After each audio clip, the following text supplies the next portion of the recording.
The other thing, too, that we didn't even say about the batch, the real GOAT lived. GONKY? I saw him. Is fine. Ekko hanging out with. Emory, yeah. Oh, you think there's a little sauce there? Started really strong, middle was a little weak. It's just like Return of the Jedi. It's true. Oh, Rank the episode. Right now, you've got it in S tier at the very top. Do you think it fits there? Yeah, do we think it stays in S tier?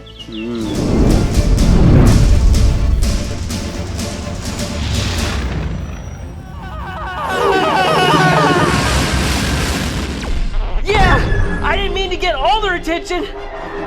Connor, it's Seth. I'm trying to lead them away from Mount Tantiss, but I can't shake them. I hope things are going better on your end.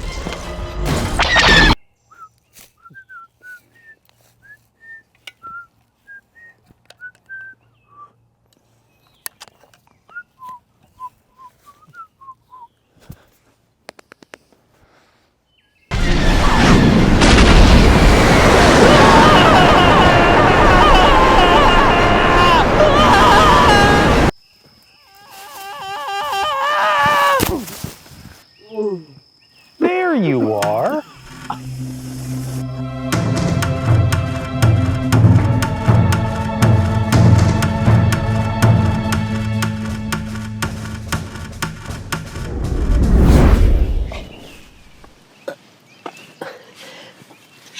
Welcome to another episode of Beyond the Dune Sea. My name is Connor. And I'm Seth.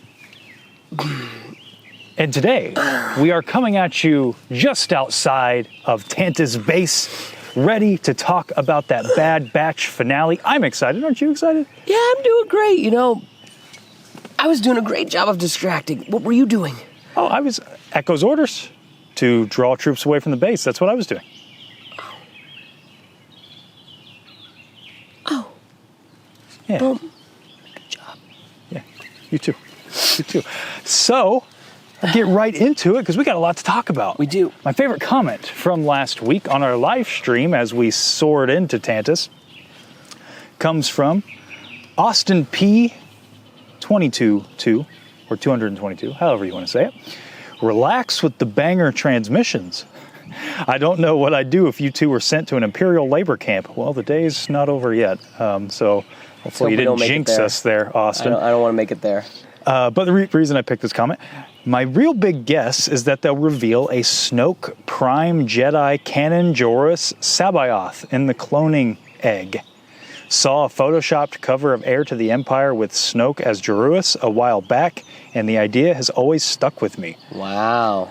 So, unfortunately, spoiler alert, that did not happen in this episode. No. However, I think it's a fun idea. I never considered that. Like, I know we keep coming back to Snoke theories, but the idea of Snoke being Jorus, interesting. I'm kind of down with that. The other thing too would be, or at least maybe something that comes, like Snoke comes from that, like, you know, that same strand cast or whatever, you know, where it's like, well, Jorus doesn't really work, but like Snoke eventually works down the way or whatever, and even though he's deformed looking or whatever, but it's still just, it works all right and everything. That's kind of what I was thinking, like maybe now that Tantiss is all buttoned up, just like it is in Legends. Yes.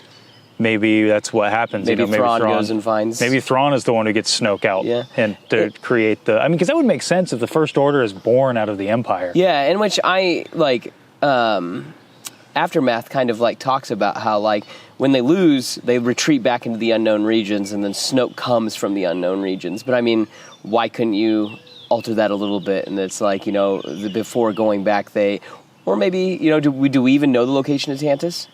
No. Maybe Tantiss is in the unknown regions. Like, it could somewhere. be. Yeah, I don't know. Or could maybe be like an Exegol thing where it's like, I mean, they've kind of described it like Isla de Muerta from Pirates of the Caribbean, where, you know, you can only find it if you already know. If you know where you're going, yeah. Okay. I gotcha. But no, I liked that. Mine is from Duel of the Kates, also on the same video. It says, if Babu Frik has one fan, then between Seth and I, one of us is still alive. If Babu Frik has no friend, if Babu Frik has no fans, we're both dead. Dang. But I like to know that somebody else adores Babu Frik out there too. Yeah, right? Yeah, it's good to know. I knew you'd pick that comment. Yeah, I knew as soon as she called me out. I mean, so I had to say it. I was gonna say, I mean, I don't get called out very often, so I got to say something.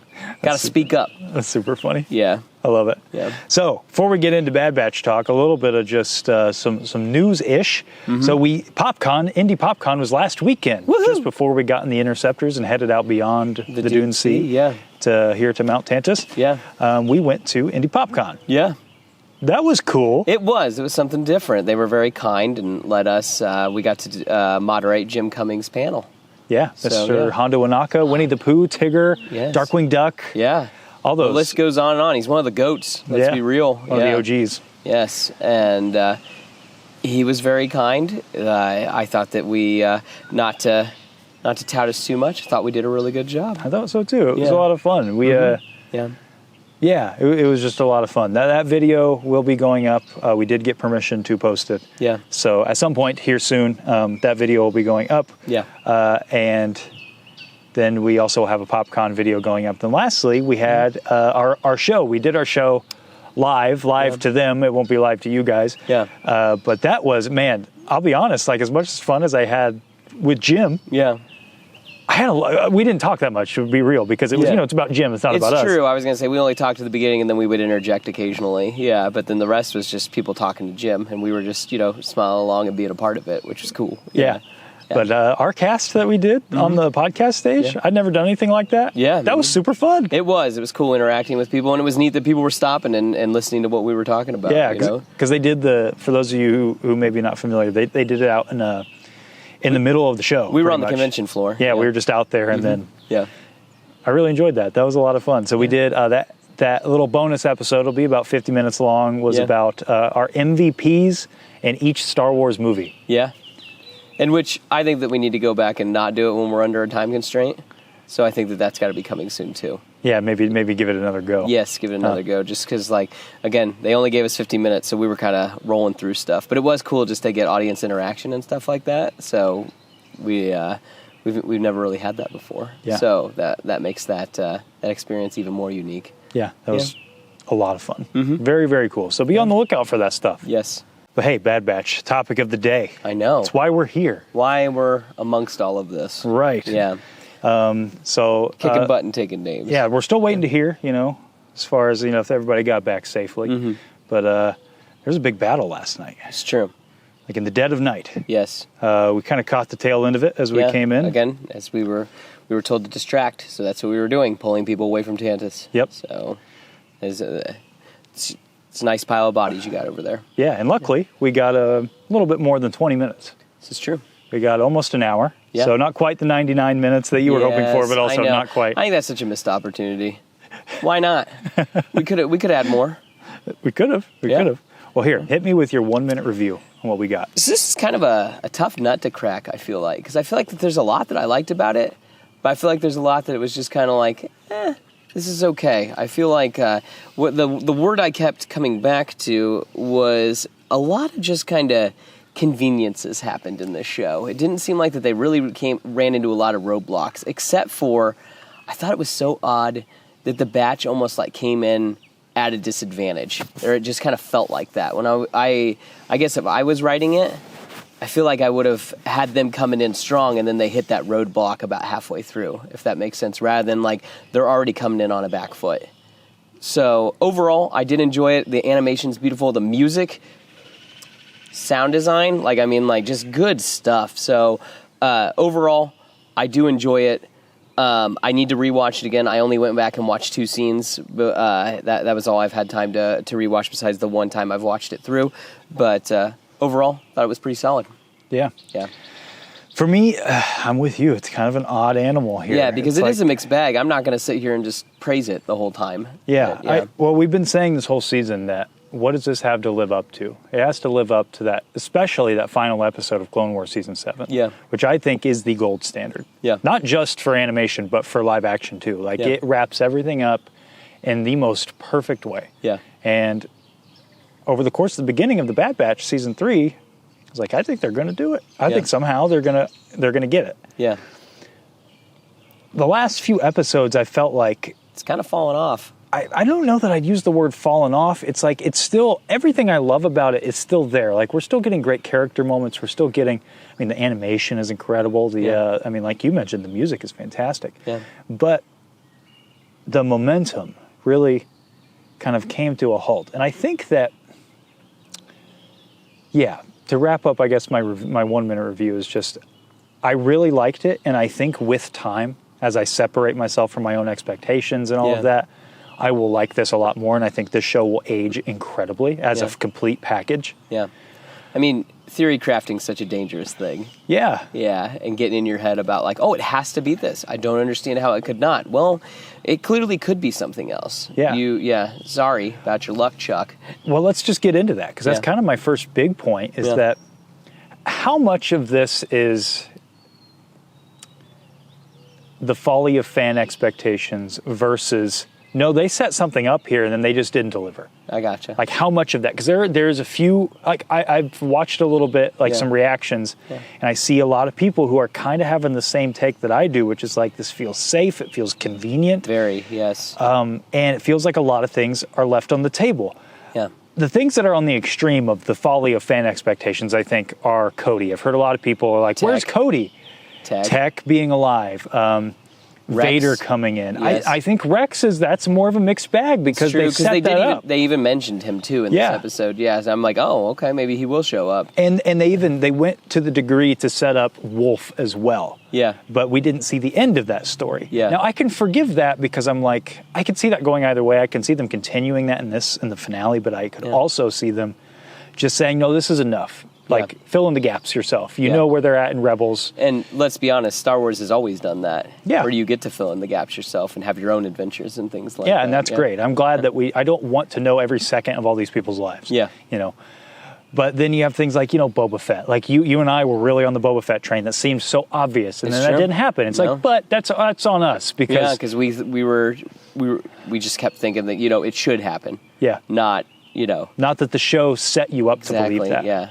And that's kind of where I'm at with this. It's weird, because I think there are things that the show does set up that it does not pay off on, or it just does it so quick. Yeah. But the core of the show being this personal story about the Bad Batch, which is why I loved it so much in season 1, is because it was that personal show. Yeah. I think it's still that at its core here in the finale, and that's what it's made it great, is that all the beats about the Bad Batch hit, and they hit hard. Yeah. And so maybe it's not fair to put all this other stuff on it. Like I said, I'm in a weird spot, because it's like, I think that the momentum could have built a little better. Like, these last 3 episodes could have been, like, the 3 episodes leading up to this, after Omega's been taken, could have really done a lot to give us some payoff on some of these things. Whereas I think we get excellent payoff on Crosshair, excellent payoff on Omega, excellent payoff on, like, Hemlock. Yes. But Rampart, too. See, that's one I don't think so. Really? I don't think we get a good payoff on that. Because here's I guess... See, and I felt like the one guy that got kind of the shaft a little bit was Hunter.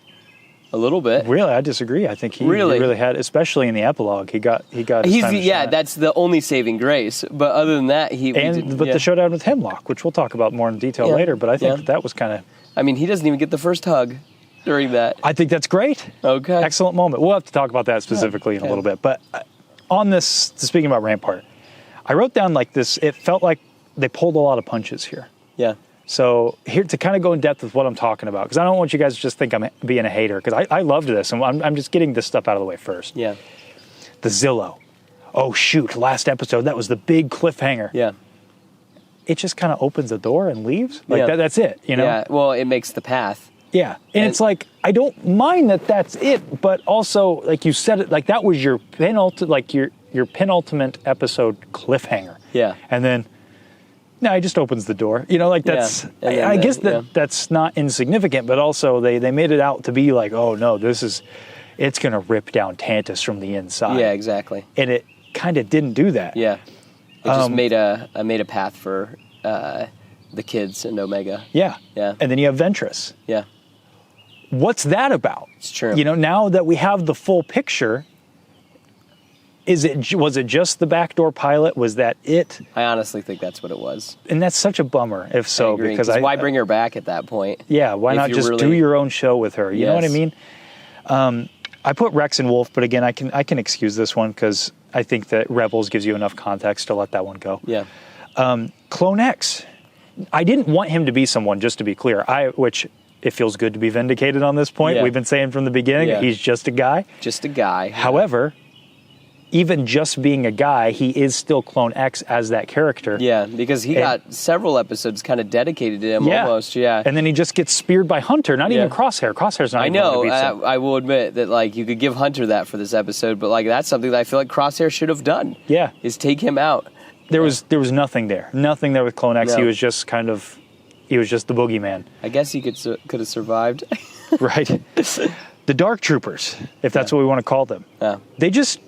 They have a great fight scene. I love that when they beat the batch. Yeah. After that, they just kind of get picked off. Like, it's what I'm saying, where it's like we have this big setup, and I feel like that's been the whole latter half of this season, and then nothing. Nothing happens. Like, and one of the two biggest ones that actually, like, I've been nitpicking so far. Yeah.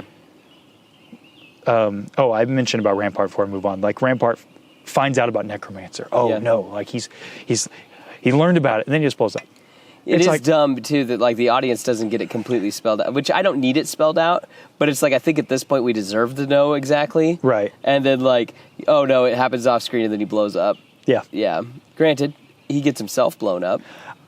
Again, I'm fine with the conclusion. It's the setup. Like you said, Rampart's going to be his own operative. He's going to be dangerous. Yeah, because he now knows. Blown up.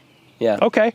But the two that hurt the most, in my opinion, for this, like, that actually affect the narrative, in my opinion, is Wrecker, I think, should have died.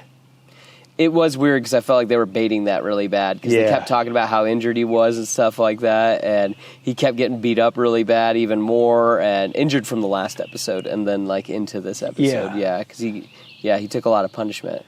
And I guess you do get, like, your nice family shot at the end, and that don't get me wrong, I'm happy in the long run that he made it. It doesn't happen very often in Star Wars. Yeah, so that's nice. Yeah. But and Return of the Jedi ends with I was just about to say I got I think we got a fan question that mentioned that, or somebody sent me a message that mentioned that it was a lot like Return of the Jedi. Yeah, and I do agree. Yeah, but him, like, tackling one of those guys out the window. Yeah, it was a very sacrificial thing. But then it's like, no, he's fine. He's cool. Yeah. You're good. And it's weird because, like, it just randomly cuts to the ship. You don't even know if he's on the ship. And everything. Right, yeah. I was expecting when they ran back in for them to go to Hunter or to Wrecker, and Echo's there with him, and it's like, oh, no, now we're saying goodbye. Yeah. And now we're going to board the ship. But no, we're just all on the ship, and we all leave. Yeah, it's all fine. It's like, And then the last one that, again, I think actually does affect the momentum of the narrative. We build the Project Necromancer this entire season. The entire season. Yeah. Tarkin shows up at the very end, by the way. First appearance, chronologically, of a Star Destroyer, Imperial Star Destroyer. Mm-hmm. It's fitting that Tarkin's the one to get that. Yeah. And then he's just like, oh, that's a bummer. All right, we're going to fund the Death Star. Yeah, let's shut that down. It's so... Does he really have that much clout in the Empire to be able to do that? He must. That's crazy to me, because he's still Governor Tarkin. I don't get how we go from, there's nothing of greater importance to secure the future of this empire, to, well, border up. I was going to say, it's cool? The thing I'm working on, Project Stardust. Right. Let's go, bros. Yeah, it's just all convenient to go back to that word. Very convenient. It's just weird how it all, again, I'm happy that it got a bow on it. It wasn't too crazy, but it just felt like, let's just put a bow on it and we'll put them up on a shelf. Safe, I think, is a lot of words people are using. Yeah. But to say all that, let's go into what really hit this episode, because other than those last two, I'm nitpicking a little bit. Yeah. I do think the Necromancer resolution does hinder the plot a little bit, and the. But we don't know. Maybe there's got to be something along with. There has to be, because it comes back. It's true. So maybe there is more with Omega and Grogu somehow. Because how would Gideon even learn about it? Yeah, it still has to be an operation somewhere. Just maybe more secret, maybe more low key. Maybe they moved it to Exegol. It could be. Because it has to be in place to a degree, because he by uses Empire. it. Yes, because he uses it in Return or after Return of the Jedi. There's no other way. And he takes Vader there and before Return of the Jedi. So it has to still be an operation. Yeah. I just don't know why you don't use this as an opportunity to. You don't have to do it. Just tease it. Like use that scene with Tarkin, and instead of him being like reroute all funding to Project Stardust. Yeah. No, we're gonna move it all to Exegol. Yeah, it's be like the Empire or the Emperor has plans for some different. Like that's all you need to say. Yep. It just felt weird. It just felt weird. But it's a very Tarkin thing. Like it feels it's a very Tarkin I thing, thought that he was just gonna scorch Earth it. Basically, I did too, I thought for sure that I'm like, oh great, he's gonna just basically do to Hemlock what he did to Krennic. Yeah. Yeah. That's what I was expecting. Mm-hmm. But hey, there was a lot of absolutely banger stuff. Let's first of all the animation. Yes. From the first frame, I was like,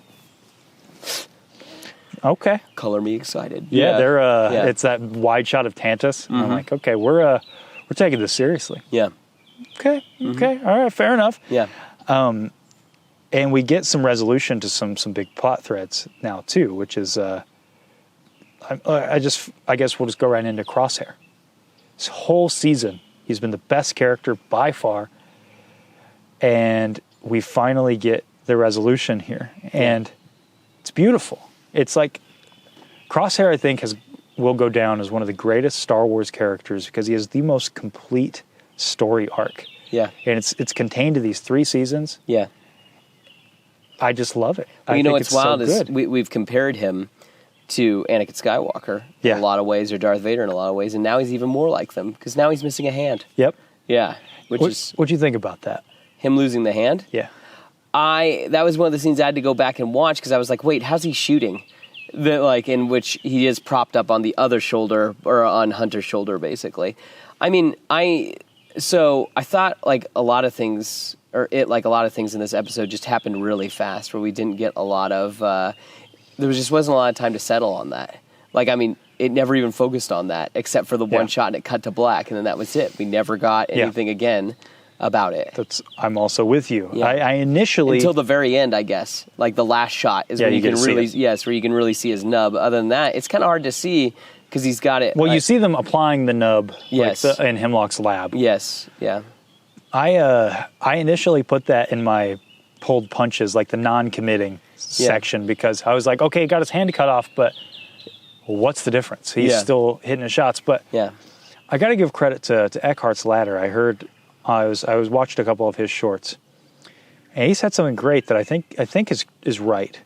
That the hand really was like it symbolized Crosshair's past. Yeah. And it was shaking, and then now he doesn't have a shake anymore. Well, but I like the imagery of. I very much expected him to just arrest his hand, like, all right. Yeah, I got to do this. I got to do it, which is kind of what happened at the end. But he literally got it cut off. He removed it. Like, I am not that guy anymore. Yeah. And it actually reminded me of a Bible verse. I was gonna say, I was gonna relate it to Game of Thrones, but that's fine. Yeah, Jaime Lannister gets his hand chopped off, and a gold hand is placed on it, and he completely changes his tune about a lot of things because he's no longer that guy anymore. Yeah, he was the greatest swordsman of his day, but without his hand, he can't be that guy anymore. Mm-hmm. So he has to grow up. Anyway, Bible verse. Sorry. No, it's okay. I think you're right. I think that's what Crosshair's. Yeah. I mean, we don't see much after that, but Matthew 5:29 is, and if your right hand causes you to sin, cut it off and cast it from you.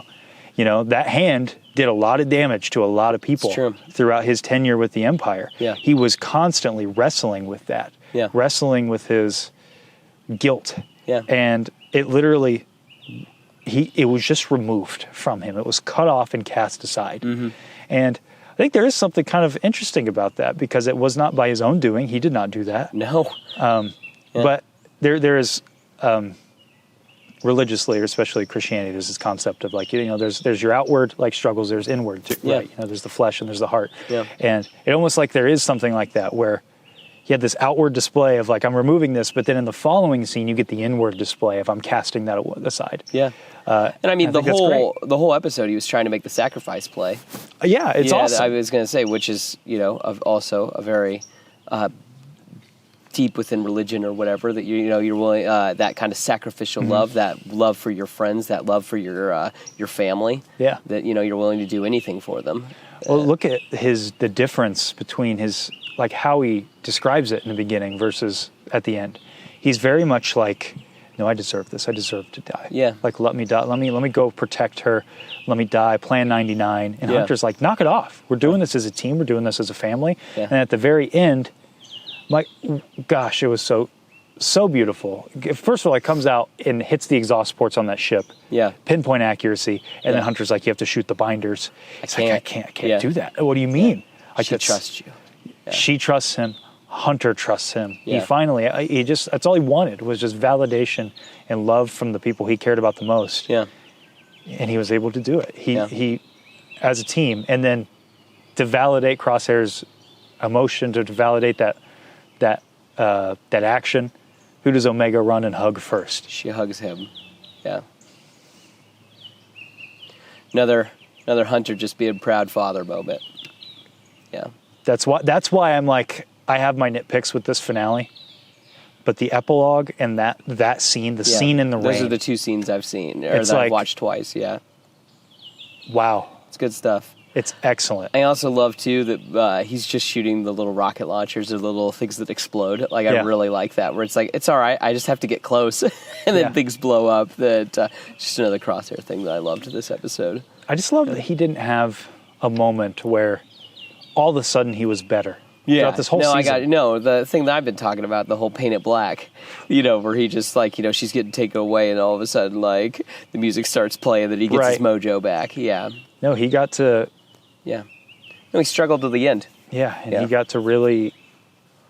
he got to show in small ways how he was getting better. He was making more shots, but then right at the end he got more, it was like a dark before the dawn type scenario. Yeah.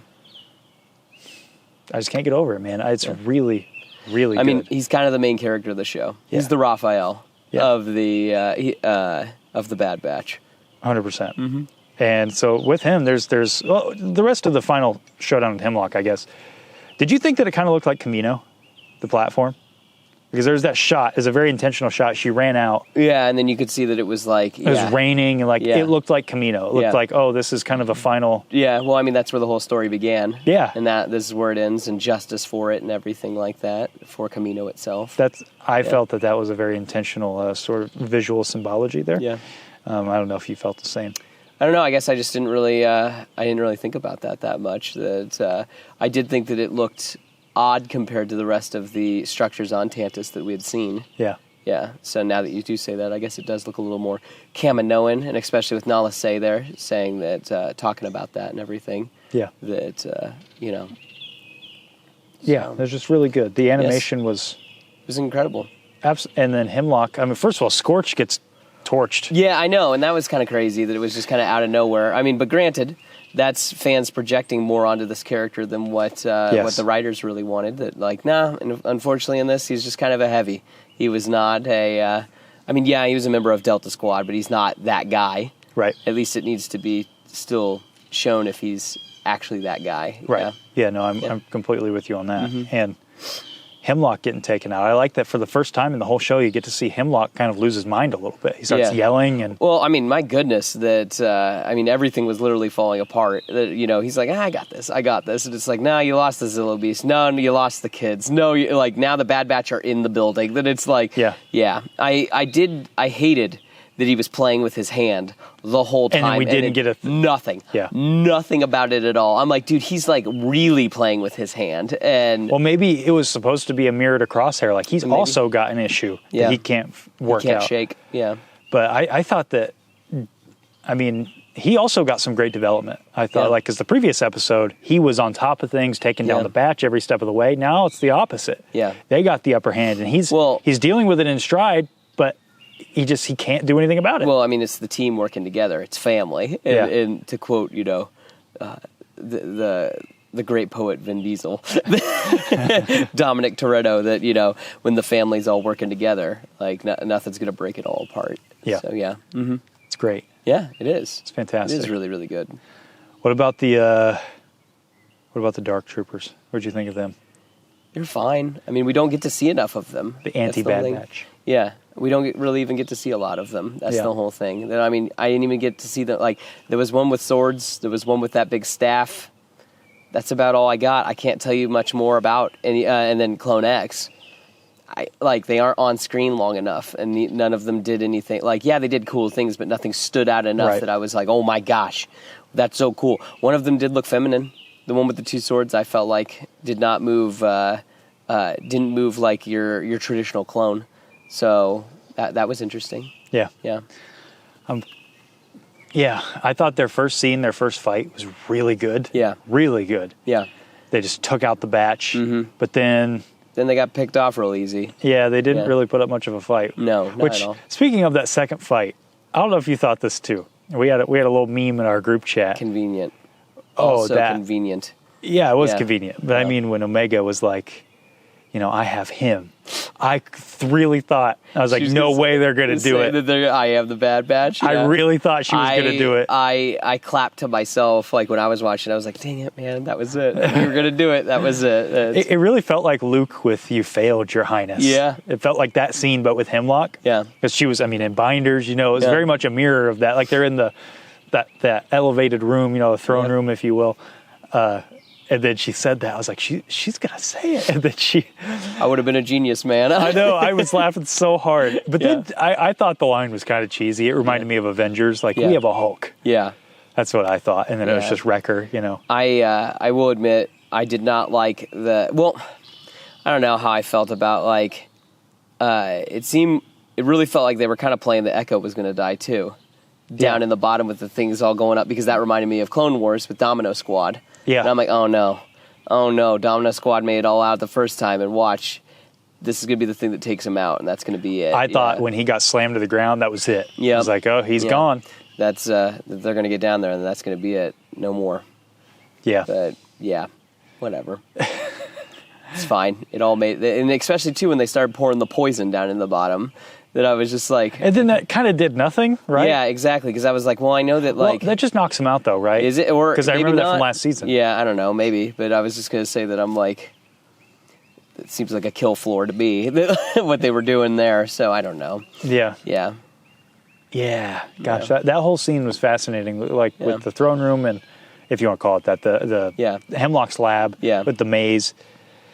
That's the most rushed part of the episode, in my opinion. I think that we could have spent a little more time there. Could have made it 99 minutes. Yeah, or just split it up into 2 episodes. Yes. I think they just didn't want to go past May the 4th. I gotcha. I think that's realistically what happened. Yeah, I understand. Because give that 2 episodes, and we can really sit down and soak in these Dark Troopers and everything. Yeah. Because ultimately, another thing with Project Necromancer that went nowhere was, who were the specimens where their M count was able to be replicated? Yeah.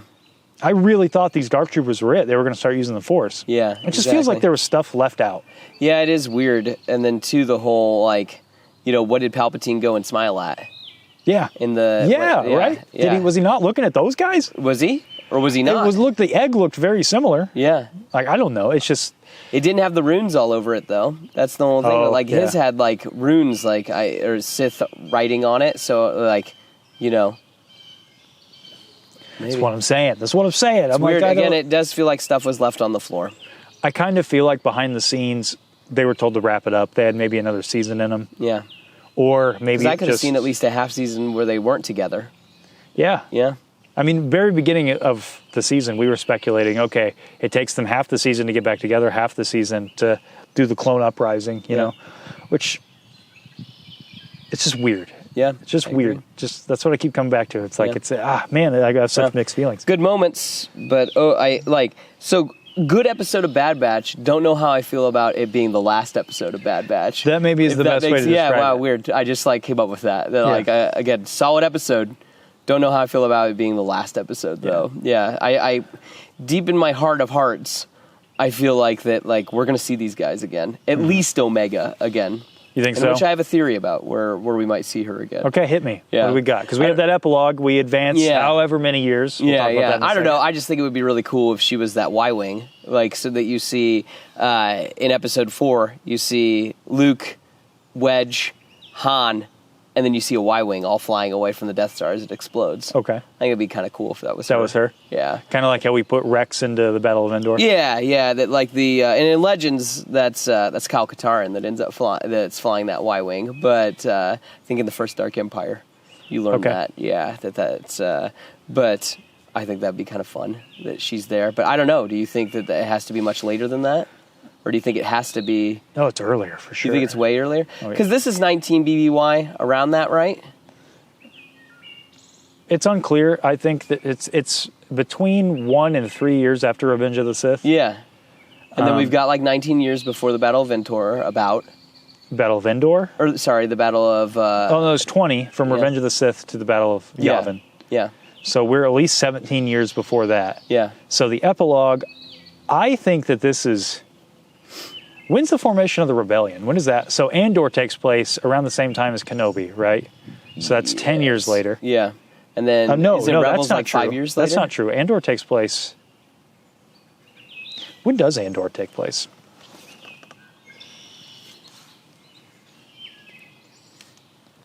When does...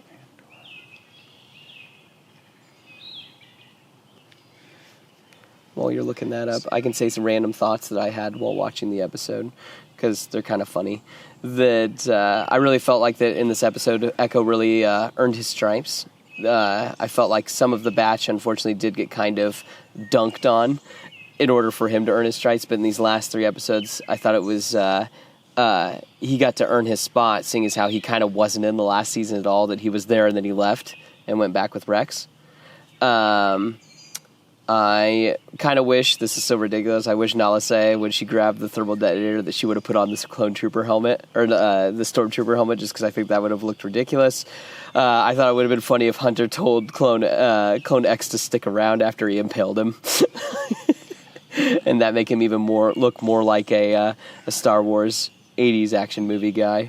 Yeah, I would have very much liked something when Clone X died. Yes, something. I don't know, rather than just like that they stared at each other and then that's it. Yeah. So I'm reading that Andor takes place 5 years before A New Hope. Okay. So when does the rebellion form? Because that's the first question. I'm trying to look that up, but I'm not. Well, I mean, the rebellion truly forms during Rogue One. Like, because they're all still rebel cells. Yeah, but there's still the rebellion before that. They have like symbols and stuff. They formed before that. They just didn't decide to go to war yet. Gotcha. When's Rebels happen? That's about 5 years as well, right? Okay, so it's all about the same time? When does Rebels take place? Because Kenobi's like 10 years after this. Takes place 14, so it's about 6 years before A New Hope. Gotcha. And Kenobi's like 10 years before this. Yes. Yeah. So we got to be somewhere in that ballpark of like... between, I think it's got to be at least 10 years. So the epilogue has to be at least 10 years later. She's like 13 around there, right? So she's at least 23. Yeah, at least. Yes, so she's, because I was thinking if it's closer, then she's in her 30s. Like she's like early 30s. Yeah, because if we go right up to A New Hope, she's, how old is she? She's 33, right? Yeah, like 33. I think it's got to be right around the Rebels era. Yeah. But it's weird because my other metric is Hunter doesn't look as aged as Rex. Yeah. But I think that Hunter is altered. Yeah, that's also there's that too. As opposed to, so I think he'd age more like her or like Jango Fett. So maybe we're looking at like season 1 Rebels, that era. Yeah. Okay, let us know your theories on this. Because I mean, there's no real way to tell. I was kind of hoping from being able to look at like what Omega flew out on. But unfortunately, it's not even helpful at all. Yeah. Interesting. Yeah. Interesting. I don't know. I don't know the answer to that. Either way, it's after the rebellion forms. Yeah. Would you? This was something. As soon as I saw Hunter, So I don't really like the trope of the old guy, Gran Torino, like the old guy coming back to rejoin the fight. But as soon as I saw Hunter, I was like, man, I would love an old man Hunter story where like someone comes around Pabu, asking for trouble, and him and the the older batch have to take care of business. They have one last mission. That'd be kind of fun. Yeah, kind of like a Home Alone, Rambo kind of style story. I'd enjoy that as like a limited series. Yeah. Like not an extended deal. Dude, if it was a comic book, that's what I'm more like thinking, is I don't think it needs to be a show, but if it was a comic book, I think it would that would be so much fun. Daniel Warren Johnson needs to do that. Oh, He's the one who did Old Man Luke. Daniel, I know you're not watching this, but if you somehow see this, Old Man Hunter, you need to do that. That would be so cool. I would buy that up. That would be awesome. The other thing I want to point out, too, I think that Omega was wearing his bandana to keep her hair back. Oh, for sure. 100%. Yeah. I couldn't find anything about it. I put it on Twitter this morning. No one had said anything about it, and it didn't get any likes or it didn't get anything. So I was like, man, no, it's for sure his bandana. I feel like it is, but I saw no one. Because Hunter's wearing a different one. So. It's true. I thought for sure that someone would have said something about it, but no one said a word about it. So you heard it here first. Because that was the first thing I thought when I saw it. I saw that a couple times today. I never saw it. Again, I was cruising Twitter, just kind of watching and looking at. I saw it somewhere on Instagram, I think. Oh, really? Yeah. Okay. The other, I saw her necklace that people were like, "Oh no, that's his something I don't know." No, I didn't even catch that. Yeah, that her necklace is somehow his too, or maybe it's his. So let's talk, I guess, just about Omega in general. Now that we're talking about the epilogue, I mean, she has really come into her own, hasn't she? She has. Look, and I mean, like, at this point now. Like, it's like, oh, Dad, it's all right. I can handle myself now. You got to just let me go and be me. Yeah. Which is a nice feeling. Well, she's a leader now. I'm not even talking about the epilogue. I'm just talking about the regular episode. She's a leader. She's brave. I mean, yes. She's got a lot of courage. Well, what about the fact that, like, she got the kids to go up the ladder? Yeah. That was a great moment. It was a great moment where she talked to... Yeah, you got to keep going up so you don't fall back or something like that. Well, she said, the one kid was like, I'm afraid of heights. And she's like, my brother Wrecker? Yeah. He's the strongest soldier I know, and he's afraid of heights. Yeah. Good stuff. She's a leader. She's just like Hunter. Yeah, and then I like the fact, too, that it's like she gets out, and Ekko's like, I got to go back. And she's like, I've got to go back, too. Mm-hmm. No man left behind. And I like that Ekko didn't argue with her. It's true. Because he's been the guy past few seasons who's been like, you got to stay behind. Yeah. Here's this crossbow thing. Yeah. Where did that go, by the way? It's true. Another Boba Fett thing, because that is a Blast Tech E3 rifle. Yep. I don't want to hear it. Yeah, but, never. Did she even use it? Yeah, a little bit in those episodes, but then she gets taken, I guess. Yeah. So, but yeah, I like that Ekko doesn't even question it; just lets her come with, and then they get to go save them all together. Yeah, that was fantastic moment. I just like this little kid that they didn't really want to be part of their squad is now a vital part of their family, especially looking at that epilogue.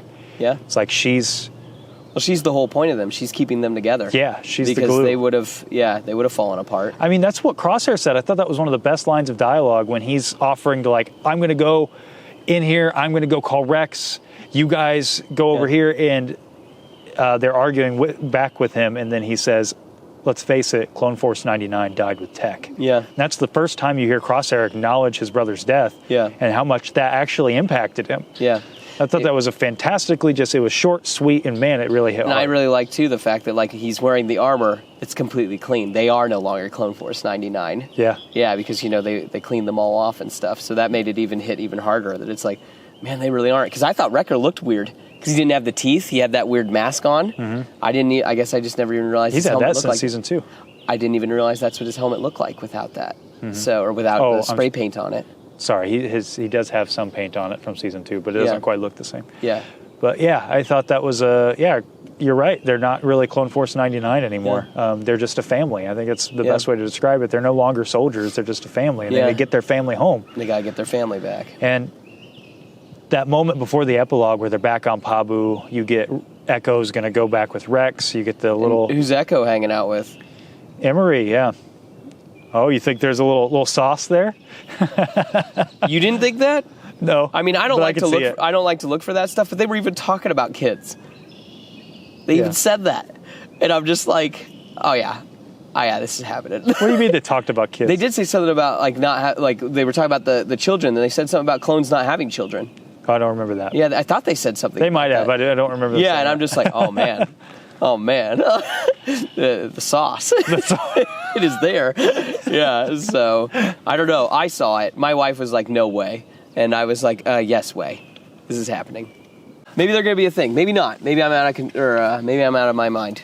I just kind of felt hey, you could be. That could be. I mean, I just yeah. I don't know I guess we'll talk about that in a minute if we're going to get more. So I don't want to derail from Bad Batch just yet. Yeah. But well, the other thing too that we didn't even say about the batch, the real goat lived.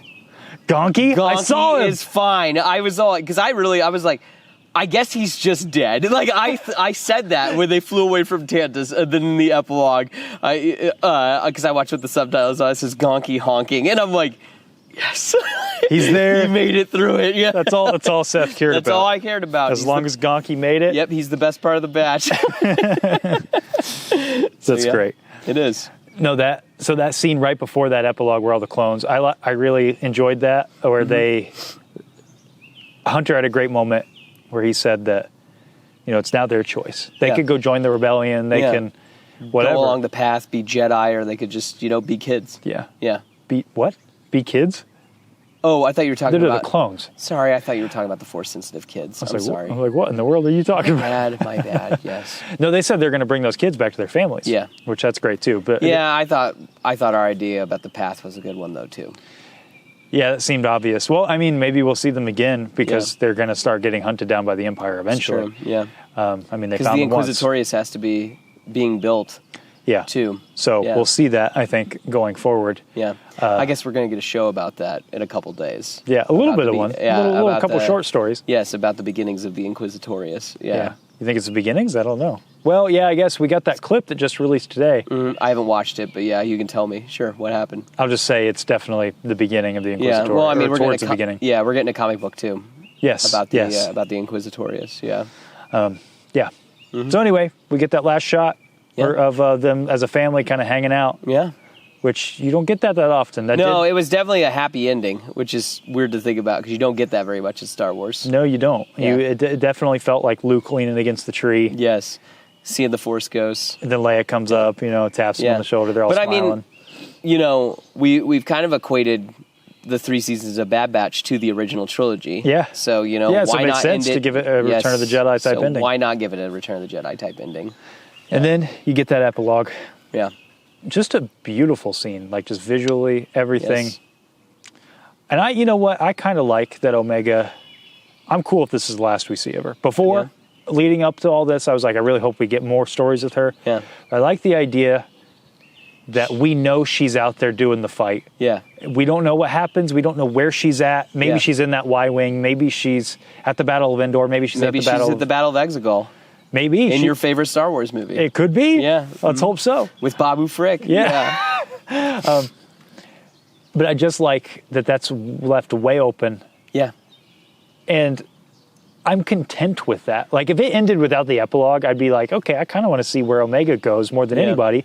But with that, just knowing that she's about to get off in that ship, and she's taken all of the best qualities of her brothers, and that she's going to go fight the good fight just like they did, because that's what she says, right? She actually echoes a Luke line from The Rise of Skywalker, where she's like, this is you guys did your fight. Yeah. This is my fight. It's now my turn. Yeah. It's my turn to pick up the blaster and go. Again, old man Hunter story. I want that, where it's like, It'd be great. It's not my fight anymore, but it's like, oh no, I got one more fight left. I like your idea of people coming to Pabu and they got to kind of hold down the fort. Yeah, that's what great. I kind of like. Yeah, and again, they could be pirates, they could be anything. It doesn't have to be, the big, the Empire. No, I'd love that if it was just pirates. I think that's super cool. I'd love just a little side story of them. Yep. Yeah.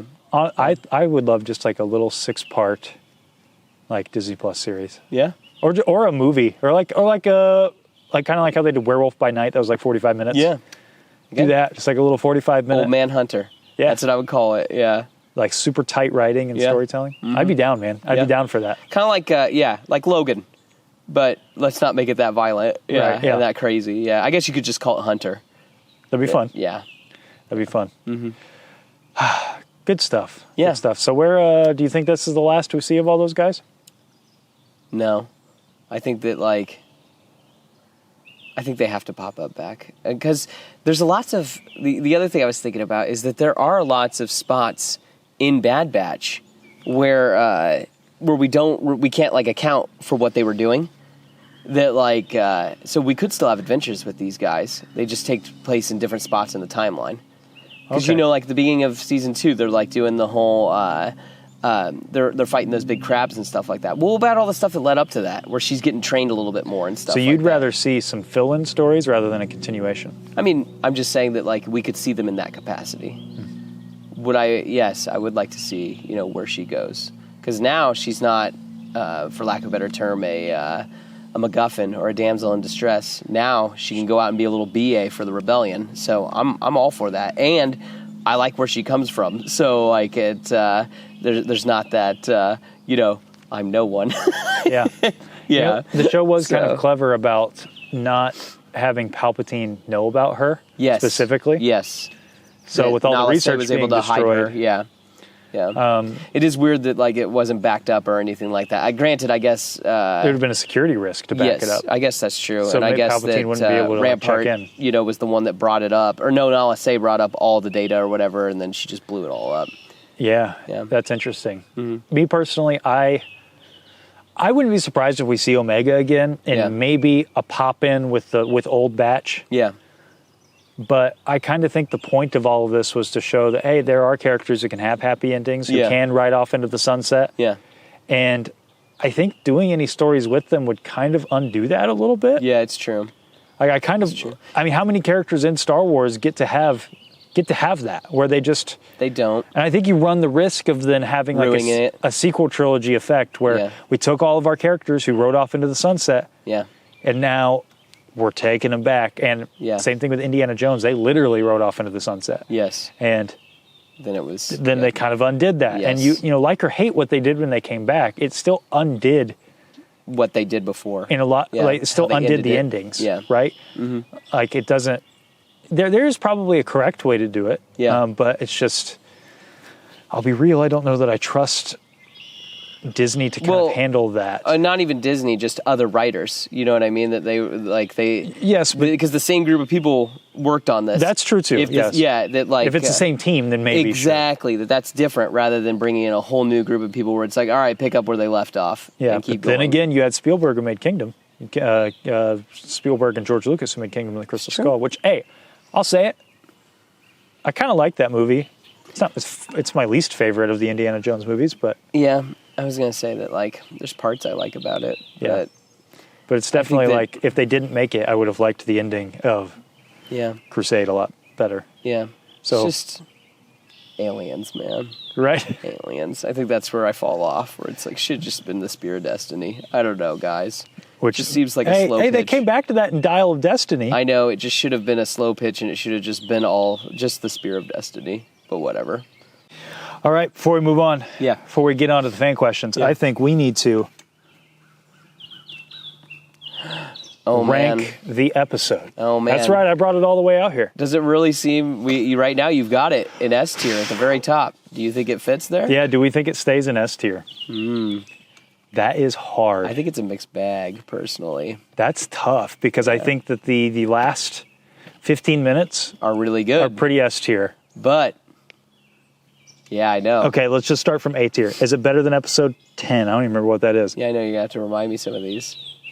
I don't know. Last episode. Is it better than last episode? Yes. Okay. Is it better than first episode? Yeah. Yeah. Is it better than the... I would say that I think it's in the middle of the A tier. I think it is below 6 and 7. It's definitely better than 3, though. I think maybe it's just bottom S. That's where I'd put it. Okay, I'm fine with that. It's the very bottom of S. So 11, 5, then 15? Yeah. Okay. That's fair. Because 11 was that episode where they capture Omega, that really good episode. Yes. Yeah. 11.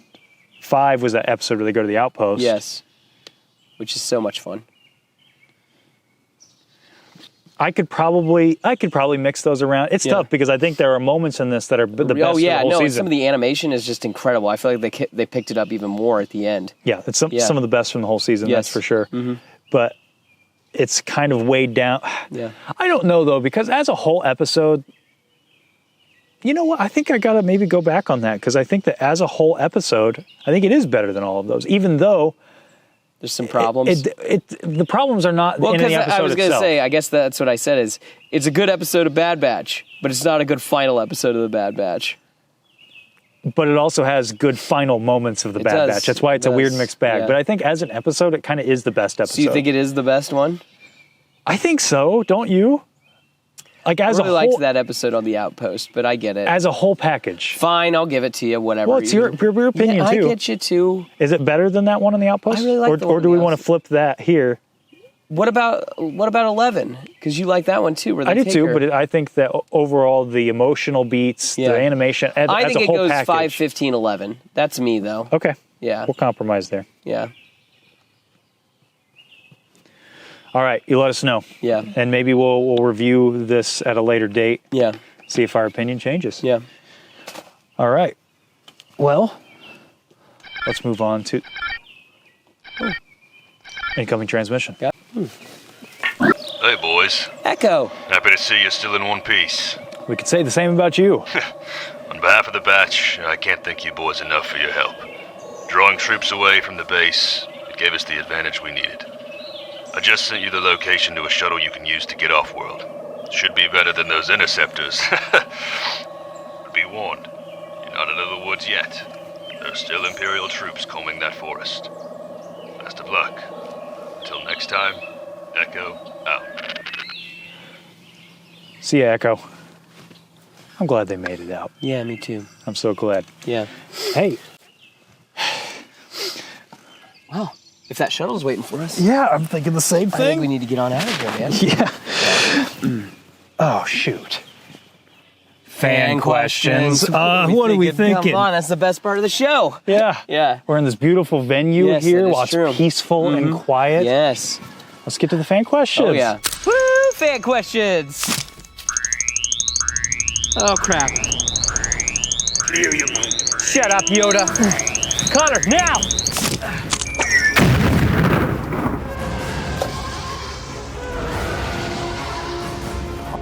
There they are. Stop right there. You got the other one? Yeah, I got it.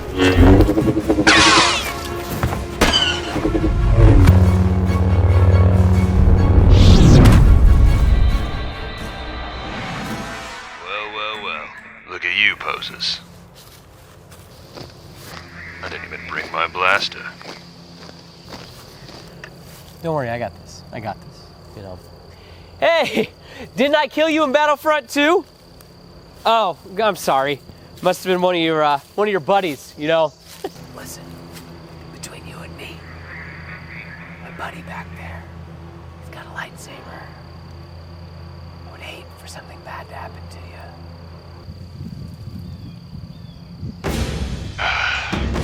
I really didn't want to do this. That went well. I gave him that one for free.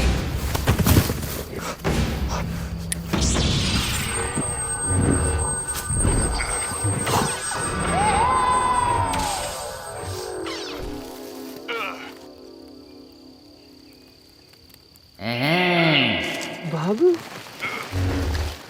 What are you doing here, man? It was written in the cosmos that you will wield this weapon and deliver to you. Rocket! Connor, go! Hey, mother. Woo! No one messes with the fan questions. Could have led with that. Yeah, sure, man.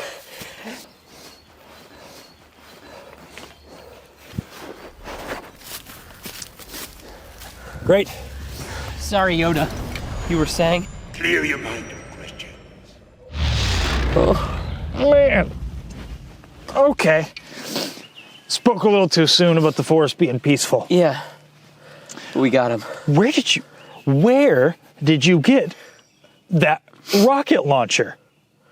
You wouldn't believe me even I told you. Okay. Yeah. Okay. Yeah. Okay. Just gotta catch my breath. Hey, Yeah. we got fan questions to do. It's true. Every week, I post a prompt on Instagram asking you guys your opinion on the topic of the day. This week, it's about the Bad Batch finale. What do we got from you guys? Let's go ahead and see. Also, you can go ahead and leave if you have a question that you don't have an Instagram. Just throw it in the comments of the YouTube video, and we're happy to pull it from there as well. Yeah. Coming in from Migs Runs, how satisfying was it to watch Hemlock get what he deserves and Crosshair gets redemption? Good stuff. I'll just echo Good you. stuff. Yes. Right there. Oh, did he Migs chef Runs. kiss Yeah, emoji? he gave a little. Oh, well, there you go. It was good stuff. It was excellent. Best parts of the episode right there. Some of the best parts, yes. It all happened at once, too. Yeah. All in the same scene. I know. Yeah. Like I said, it was like it started really strong, middle was a little weak. It's just like Return of the Jedi. It's true. Excellent beginning, kind of a mid little... There's it slows down in the middle, and then it's awesome at the end. And then it's a banger. Return of the Jedi is the blueprint. Wow, I didn't even think about that. It really is. The blueprint, yeah. Adam.c.gilbert13. When do we get to see Rex and Wolf's happy reunion? Is Cody okay? So happy for grown-up Omega and Co. Yeah. I think they're going to get their own show. I think I'm full of crap, too, about the book. I think the book's happening, but I think DK is just going to keep publishing more stuff. Yeah. DK is going to DK. Star Wars Sith had a funny comment. He was like, what about that book? It's true. I mean, I thought why else release the book? But whatever. Well, I guess egg on my face. Yeah. I apparently don't know what I'm talking about. No, you do. You do. I think that, yes, there could be another show, or I think they sowed the seeds enough to show where Wolf is going to turn. Yeah. He's clearly skeptical about being in the Empire. We know where Rex ends up. And I mean, he still kind of betrays them in Rebels, too. Because he's still got he's the one issue. Who calls. Yes. So I think that they plant enough seeds there. Yeah. And in Rebels, we get to see the fruition of it. Yeah. Josh Freiss, are you guys going to Celebration Japan? As of right now, no. Connor really wants to go. I would really like to go. Yeah. But it's a long trip. I don't mind the long trip. I'm all about travel. You're not really about traveling. I enjoy traveling. Yeah. I don't know. We'll see. We'll see, basically, is what I'm saying. Jojo_Swaggins. Hey, haven't seen Jojo in the... That's a name I haven't heard in a long time. A long time. Omega going off to join the rebellion. Do we feel cheated, or do we feel it's poetry? That's a good question. I don't feel cheated. No, I think that it makes sense. I think that her dad showed you fight the good fight if you can. Yeah. You shouldn't just sit there. You can earn that peace, but in time. Yeah. Yeah. I think Omega is a great... well, first of all, I'm glad they didn't go the whole Force user route. Thank goodness. Yeah. I was really worried about that for a little bit, but they didn't go that route. I think this makes perfect sense for her. I definitely don't feel cheated. Maybe we see her with Ventress at some point, maybe. Yeah. But I'm good if not. You know what I mean? Old Greg Foskett has a two-parter here. I can't believe everyone survived. Equally shocked at the end scene and no spinoff. I'm actually surprised there was no little stinger at the end. And I think that took some restraint and good for them, because I think that's stronger. Again, maybe these characters are meant to have the happy ending, that they're the ones that have the happy ending. Because, again, it's like Rebels, but how Rebels had the epilogue, that's really sad, because, they're all separated or dead. Right. Yeah, and not friends anymore, kind of, because they're all kind of off doing their own thing. No, they're a family. Yep. And that's great. They get to stay a family. Yeah. The second part of old Greg Foskett, disappointing final battle between Clone X in the training room. Hoping for more. Yeah. Yeah. Crosshair, I felt like needed to have a little bit of a showdown with him. Yeah. But it's whatever. Kind of with you.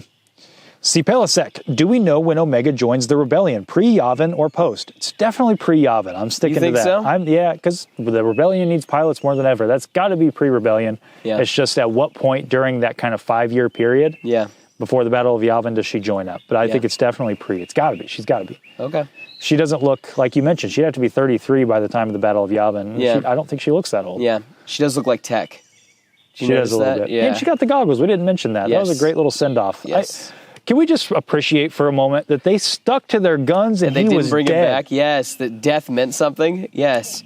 Again, I think this is going to age like wine. I think so too. I think you remove the expectation from it. Yeah. Like you were like we're a little probably worse than your average viewer just because we have this show and we talk and we speculate, and that's the part of the fun kind of it. What we talk about, and we try not to get too crazy with our stuff, but I think that you remove all of that on a clean watch. I mean, it's a pretty concise story. It's true. And I'll be honest. It ends the way it began. Yeah. Yeah. And I'll be honest, I think that that ending scene with Hunter and Omega, like about to have a daughter myself, that's going to hit hard going forward later on when if we watch that together. Yeah. I don't know if she'll be a Star Wars fan. I can hope, right? Yeah, exactly. But down the road, I think that's going to, like you said, it's going to age like wine. Yeah. Michael_Kramer98, do you think we'll get a show with Rex and his batch of clones? I think it could go either way. Yeah. I mean, at that point, that's just another season of Clone Wars. Yeah. Yeah. I could see them maybe doing like a Tales of the Clones. Yes, I could see that too. But also, at some point, we as fans have to let it go. Gotta let it go. Yeah, because there's other stories to tell in this galaxy far, far away. This is, like, I love the clones. Yeah. Love the clones. I mean, Rex is my guy. Yeah. You know? But I think there is a such thing as too much of a good thing. Yeah. That's why I like that the Bad Batch was only 3 seasons, even though I wish maybe we got just a touch more to flesh out that story that they were trying to tell. Yeah. Winter442. As much as I hate asking, that helmet looked a lot like Tex. I assume you're referring to one of Clone X's. Yeah. I actually thought one of them, like the helmet fell off and you could see the goggles. Yeah. Thought that was an interesting shot. Yeah. So yeah, I kind of agree. Yeah. David_Furtado_15. A lot of new names this week. I like that. Yeah. Thank you. Thank you. Thank you guys for participating in this every week. I really appreciate that. Mm-hmm. It stirs up a lot of ideas that, we can... It's true. We can only think of so much. Right. We only see so much, yeah. So I like to hear what other people are thinking when they see things. Do you think we're going to ever get an explanation for how Wolf left the Empire? No, I don't. I think that we're kind of... It'll be like Cody. Yeah. We got the seed... in this sowed the seeds of doubt within him. And that's all we need, is that now he'd be willing to leave with Gregor and Rex. Which, it is weird. I thought for sure we would have seen Gregor. Right? Or we did. We saw him this season. Where was he at? He was... Remember, Ekko had to go pick him up. Oh, I got He was on the ship at the end. Yeah, sorry. My bad. I thought that we would have got more with him. But I guess, that was our little... Yeah, the tie-in. As far as Cody goes, I will stand by. I think that he was meant to be in Kenobi. Yep. And then that was why he exited stage right. And then that's it. In the Bad Batch season 2. I still like the idea that just one of them kind of stayed bad. But that didn't exactly happen either. It was the first named clone, so it is kind of sad that we don't get a resolution. I'm sure that's coming. I bet of all the clones, Cody is the one that I would expect to see a resolution to. If they do a story about Rex and gang, I could see him being maybe a villain or at least a supporting character. Yeah. And then final question from Blore on Mandalore. Hey. Jeremy Blore. Great conversation with Star Wars Sith, by the way. I mentioned it last week. Did not enjoy hearing about the spiders. This is why I will never go to Australia. What if Celebration was in Australia? Then I won't go. I mean, it be what it is, I guess, because I'm not going. I cannot. Little side story. Last year, my wife and I were in Italy, and we met this girl from Australia, and we were talking to her. And she's like, oh, you've got to come to Sydney. It's so great. I'm like, I think it's a beautiful country. I would love to go, but I can't do it. And my wife was like, just be honest with us. How bad are the spiders? She's like, oh my goodness, they are not that bad. She's like, you see them, you probably see them every day, but they're only like this big. And I'm like, excuse me? It sounds like BC Scrubs. I've had this conversation with him. I know. And I'm like, where I've been talking to him, and he was just like, here I am talking about spiders, and one just fell on me. And I'm just like, That's one thing about me, guys. I am a massive arachnophobic, like an irrational arachnophobic. It's bad. Yeah. Like, I could go on and on about my arachnophobia, but it is, I've trained my dog to kill spiders. Like, it's rough. Yeah. Gotcha. And then on to Blore's question. Mm-hmm. If you had to rewrite the final episode but keep the general theme, how would you do it? Terrific question. Ooh. Now, look, we're no... Yeah. The writers have done a dabbled a little. job. Or dabbled. We've dabbled a little. I guess. Yeah. We've dabbled a little. Well, I was going to say, we're not, I don't want to put myself above these, because these guys are, writing incredible job. Yes, yeah. I would probably take these the whole chunk of episodes after Omega was taken, I would restructure them so that we could get two episodes to tell the finale story. Yeah. I would keep all the beats the same, I think. Yeah. I would add a little bit to the Clone X stuff. Yeah. I would make the Dark Troopers force sensitive, so that way it means something and adds stakes to the Project Necromancer, because it's like, oh shoot, this is what they're able to do. They're successful. I'm starting to think that Hemlock's little Clone X guys were kind of an off stem of what Project Necromancer actually was. I think they probably were. I think that like really Hemlock was kind of like what Gideon's doing. Gideon is doing his own little clone thing. Yeah. In The Mandalorian, when he really should be working on Project Necromancer. Yeah. I would have had the Zillo Beast destroy the entire thing from the inside and then leave. Just wreck it. So there's no need to board it up or whatever. I would have had there be some sort of tease for Project Necromancer at the end, instead of just being like, hey, we're done, board it up. Yeah. Honestly, as much as this one I could go back and forth on, but I'd probably have Wrecker die. Yeah. Just to add that final. Now, you don't need death to make something be impactful, right? Yeah. You don't need that. Or finite, But you built up to it so much. So either do that or you remove some of the bait and switch, because I don't like fake outs either. Yeah. No, I gotcha. So I would keep the broad strokes the same. Yeah. If I was just doing the finale, I think I would change it. Again, I really didn't like the batch feeling like they were on the back foot. I felt like, especially with the Zillo Beast, I'm like, all right, they got the advantage now. They can now just get in. And I would have had them kind of kicking way more butt before they finally hit that wall, which is Clone X and all his buddies. But it felt like, you had Wrecker hurt. You had Crosshair going like, I'm going to sacrifice myself. Then like, no, I think they should have been like, we got one final, like, kind of like in Guardians 3, that hallway scene. Where like, we get to see them one last time doing their thing. I would have loved that. Yeah. Get Echo in there. Yes. Get the theme song one last time. Yes, kind of echoing the first episode with the Bad Batch. That cool hallway scene where the camera's following around them and stuff like that, where we get one more really good and then they hit that wall of all the other ones. So, I mean, that would really kind of be the only thing I would really like kind of change, is just that them kind of hitting that wall. Yeah. Other than that, I would kind of keep pretty much everything all about the same. Fair enough. I think I would too. I mean... Yeah, I think it was a beautiful ending. I love these characters. Yeah. Love the story that they told. Yeah. Next week, things are probably going to start winding down a little bit. Yeah. My youngling is upon us very soon, any day. So if you see it, I'll keep posted on socials as much as I can where we're at with episodes and stuff. Yeah. I might be soloing it a little bit. Might be soloing. Maybe we'll get some unlimited comment. Yeah. Maybe we'll get some unlimited content. Yeah. Yeah. So just keep an eye out. We'll definitely be, God willing, back in full force during the Acolyte. Yeah. But during this interim, we're planning, we got Tales from the Empire. We're hopefully going to still be able to cover that. And we're going to do a Tales of the Archives as well. Yeah, Seth is. I will be sitting out of that one. But, so there's stuff to look forward to. Yeah. Yeah.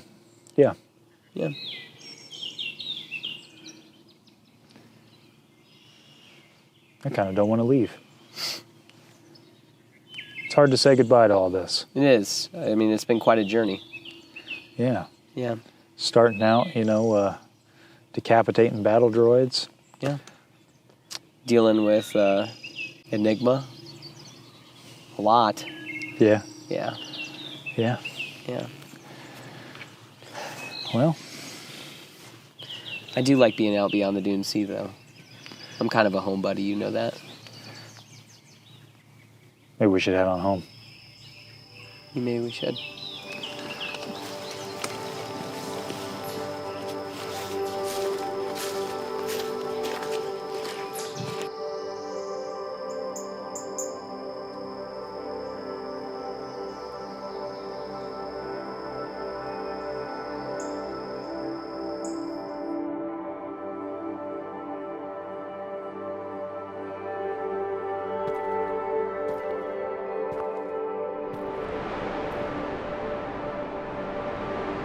It's always beautiful out here.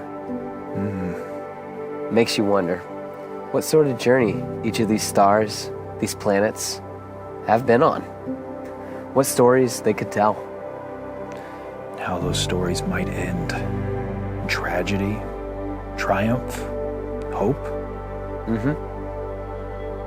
We spend so little time on the end, though, don't we? Most of our time spent spiraling across the cosmos on whatever adventures we find ourselves wrapped up in. What an adventure it's been. Hunter, Crosshair, Wrecker, Omega, we could be looking out at these very same stars with that same sense of wonder. I think they're probably getting some much needed rest. I suppose you're right. They've earned it. You know, we have too.